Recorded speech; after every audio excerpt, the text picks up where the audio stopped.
দেশের ক্রীড়াঙ্গনে নতুন সম্ভাবনার দুয়ার খুলে দিয়েছে ই-স্পোর্টস।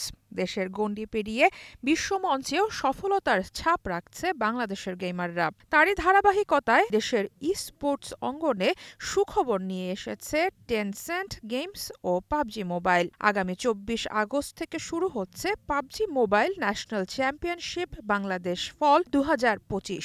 এই আসরের জয়ী দল বাংলাদেশের প্রতিনিধিত্ব করবে পাবজি মোবাইল সুপার লিগ ২০২৫ আসরে। এরই মধ্যে শুরু হয়ে গেছে অনলাইন রেজিস্ট্রেশন, চলবে ২২ আগস্ট পর্যন্ত। অনলাইন এই জাতীয় চ্যাম্পিয়নশিপে ২৪ থেকে ২৬ আগস্ট পর্যন্ত চলবে কোয়ালিফায়ার রাউন্ড। ২৮ ও ২৯ তারিখ হবে সেমিফাইনাল। টুর্নামেন্টের গ্র্যান্ড ফাইনাল হবে ৩১ আগস্ট থেকে ২ সেপ্টেম্বর পর্যন্ত। সেমিফাইনাল ও ফাইনাল সরাসরি দেখা যাবে পাবজি মোবাইলের অফিসিয়াল ফেসবুক ও ইউটিউব চ্যানেলে। এবারের জাতীয় পাবজি চ্যাম্পিয়নশিপে থাকছে ১০ লাখ টাকার প্রাইজ পুল। আয়োজকরা বলছেন, এই এমন টুর্নামেন্ট আরও বেশি দলকে জাতীয় ও আন্তর্জাতিক মঞ্চে নিজেদের প্রমাণ করার সুযোগ করে দেবে।